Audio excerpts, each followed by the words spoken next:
I just came across this tool which looks and works exactly like Midjourney, but has unlimited generations and is free to use. This AI art generator is called BlueWillow. Let's see how it works and let's make a quick comparison to Midjourney to see if it is a worthy competitor.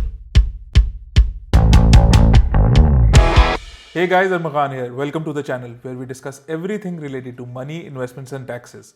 If you have been following my channel, you know I am a big fan of Midjourney. In fact, I have just started a challenge on this channel to earn $10,000 using Midjourney and ChatGPT. The only issue with Midjourney is that after the first 25 free generations, you have to get on a paid version. But during the last week, a few of you told me in the comments to check out BlueWillow. I have been playing with the tool since then, and to be honest, I am pretty impressed with what I have seen over the last few days. Getting started with BlueWillow is extremely simple. All you need to do is go to this website, click on join the beta, and you will be given access. And you can create your own account. Exactly like Midjourney, BlueWillow works in Discord.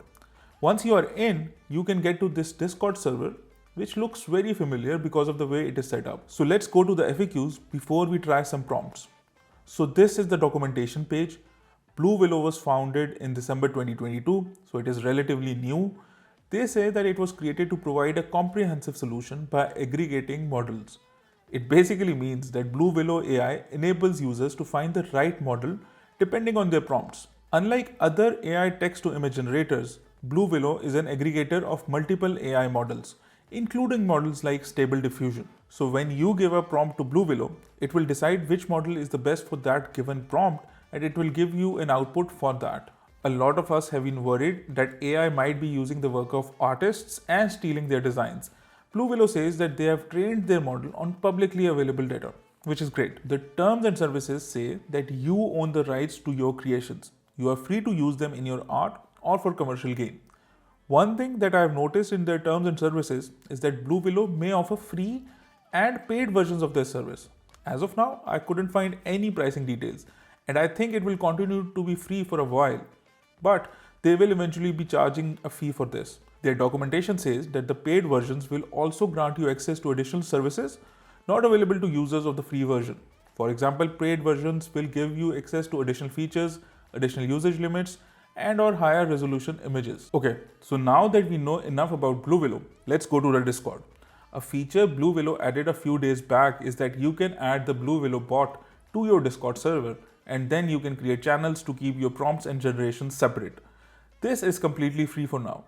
Creating a separate base for your prompt helps you because now you don't have to work on the community page. I am not saying that the community page is bad. In fact, you can get a lot of inspiration from these rookie channels in the BlueWillow server. But if you are like me and want to focus on one thing at a time, then having your own personal bot helps. Creating a server in Discord and adding a bot is very easy. On the left side of the screen, you will see a green plus sign. Click on it. Select Create My Own, then select For Me and My Friends and add a name for your server. I'll just say BlueWillow, press Next, and now you have your own server in the Discord. The next step is to add the BlueWillow bot to this server. You go to the main BlueWillow server. On your right side at the top, you will see a BlueWillow bot. Click on that. A pop-up will come up. From the drop-down list, select the name of the server you just created and press Continue. Scroll down and press Authorize. Now Discord will want to confirm if you are a human. I am sure we are all humans, for now at least. So select the I am human option and that is it. You will get this authorized pop-up. When you return to your BlueWillow server, you will see that the bot is there. Now you can add separate channels to keep everything sorted. On the left side, you can see the channels tab. Click on the plus sign, give your channel a name, and that's it. Your channel is ready for your prompt generations. Before we start with the prompts, I would really appreciate if you can go and like this video. It helps with the growth of the channel. Now, let's start the fun part and write our first prompt. A lion in a forest.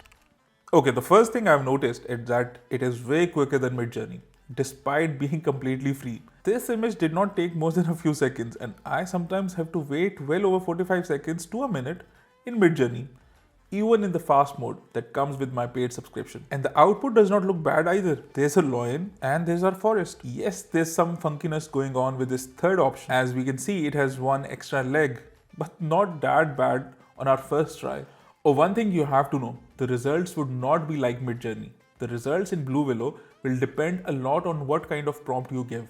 And then the bot will decide which is the best AI tool for your prompt.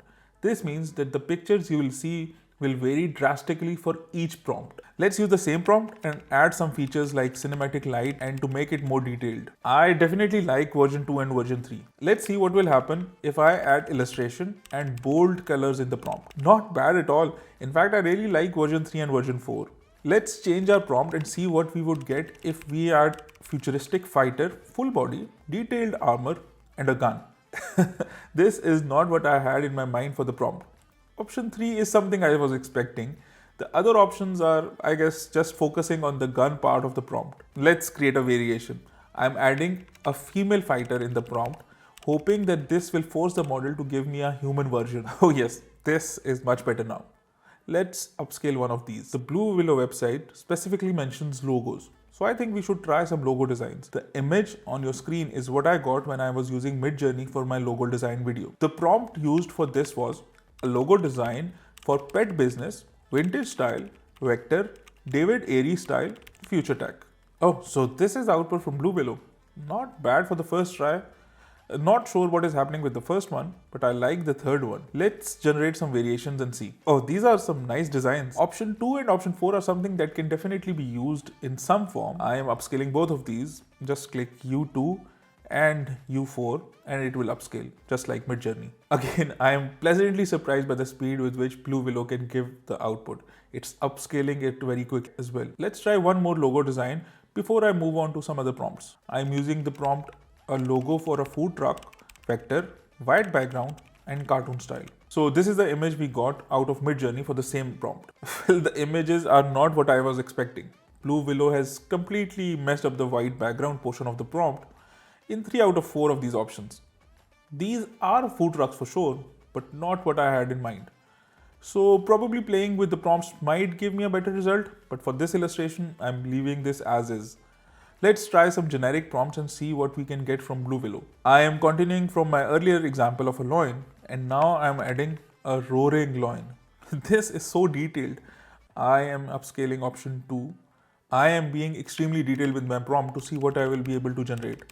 So I'm saying imagine galaxies, spirals, space, nebulae, stars, smoke, intricate detail in the shape of a loin, octane render, 8K. I am sure this will give us something extraordinary. Oh, and look at that. I love option 1. Let's upscale that. I also did some variations of option 1 and this is what we got. The loin looks identical, but the smoke option has changed. There are even some flares in option 3. I like it. I'm now trying the prompt retro reflective style. Oh, these are some beautiful realistic pictures. There is definitely some reflections going on. I like option 1, 2 and 4. These are pretty good for an AI model which is free to use. Let's try a strong warrior king, full body, intricate, highly detailed, rugged, precise line art, vibrant and cinematic. These are some really nice images. Look at the detail of these characters. Pretty amazing. Trying something entirely different now. Chihuahua, minority dog with a black leather jacket, sunglasses in front of a mirror, natural fur, Unreal Engine 5, extremely detailed. This result is so good. I had a very similar picture in my mind for this prompt and BlueWillow has given out a fantastic result. I also generated some variations of the prompt and I got this as well. Fantastic. Okay, so on to the last couple of prompts. I will do an oil painting with heavy impasto of a pirate ship and its captain, cosmic horror, elegant, intricate, art station, detailed. Look at these images. These are really beautiful and are definitely worthy to be hung in your living rooms without any doubt. Yes, they are not entirely what the prompt said, but the images are still very nice. For the last prompt, let's try to make a castle with illustration style, vibrant colors and detailed. Oh, these are some excellent pictures. I am upscaling option 3. These are the few images that I was able to generate with BlueWillow in the short period of time that I spent with it. To be honest, we can't really compare BlueWillow to Midjourney. Midjourney has been trained to do art and it does it better than most of the AI tools out there as of now. And I think BlueWillow is not there yet, especially if you try to get all kinds of art from it. But at the same time, BlueWillow has its own style of art that is purely dependent on the prompts that you give. It has a steeper learning curve than Midjourney because the decision as to which AI model BlueWillow will use for your image creation is based on the prompt. You need to have some really detailed knowledge of prompting to get nice images out of BlueWillow as of today. But once you get the hang of how BlueWillow works and what kind of art you can generate from it, you can produce some pretty amazing artwork, especially given that it is completely free and has unlimited generations. I don't know how long it will continue to be free. Still, if you are getting into AI art generation and are looking to experiment with it, I can wholeheartedly recommend using BlueWillow. It's not a Midjourney replacement as yet, but I am sure that as their engineering team gets more data, they will continue to improve it. If you are interested in generating money from your AI art, you should check out the playlist on the screen, and I'll see you then.